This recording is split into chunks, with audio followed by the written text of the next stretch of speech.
but everything is such a everything is such a touchy topic now. Everything is such a everything is such a touchy subject now. Everything offends everybody. It's just insane. People just need to buck up. They just need to, and I don't like this saying, but it's accurate. You know, put their big panties on. Or go commando, I don't care. But people just have to stop being so crybaby about everything. You know, this word, that word. But anyway, but somebody sent me a snippet, a little article to read about a man in Maine, southern part of Maine, who lived out in the woods for about 14 months, all by himself. And some of it's a little vulgar, It's, you gotta pass through that, but the information in there is so good. You know, he didn't mince words. And, you know, he told it like it was. And it's a pretty good read. If you want to read it, I'll put a link underneath this video. So, there is such a thing as woods queer. If you have been in the woods for a long period of time by yourself, you know, no one to talk to, you become woods queer.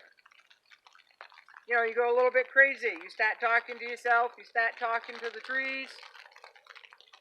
You know, that movie with Tom Hanks, where he was on an island, he became friends with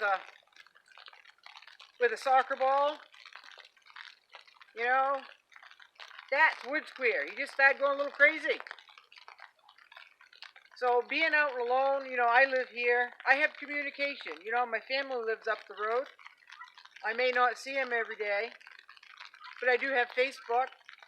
You know, and I keep in touch that way. Some of you who are on Facebook know I've neglected Facebook pretty bad, but when I do get on there, because reception is always an issue here, but when I do get on there, I'm communicating whether I'm speaking or not. I'm typing back and forth, or I'm reading about this and I'm reading about that, and you know, we've talked about a little bit of this and a little bit of that, and I try to stay middle ground. I don't want to go to one extreme to the other. One extreme to the other can get you in an awful lot of trouble. I don't like to debate, so I just hang to the middle ground, the middle road. So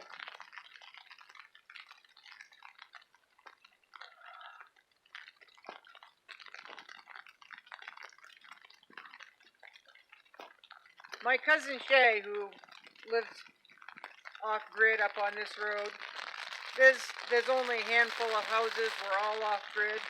I'm the one that's most primitive off-grid. The rest of them have solar power, except for my stepdad. He just built his place. 80 freaking years old. Wow. He's just gonna keep going. Talk about the Energizer Bunny. So anyway, she thought it might be a good idea for her and I to have a fireside chat. Just sit down and just talk for a video. Now she's pretty like-minded. We're all like-minded in here. We're all good people. We all have big hearts. Whew. I'm standing on about a foot of snow. Got the snowbank behind me. But I just shifted a little bit, and yeah, that snow is very, very sticky. Sticky snow is the snow that you want to build an igloo in. You don't want to build it out of freshly fallen fluffy snow. That's a good way to suffocate. So anyway, so she ran that by me, asked if I was interested in doing that, and we'll get together and we'll see if we can come up with some material to talk about. Now she's a little camera shy, so you won't see her on camera.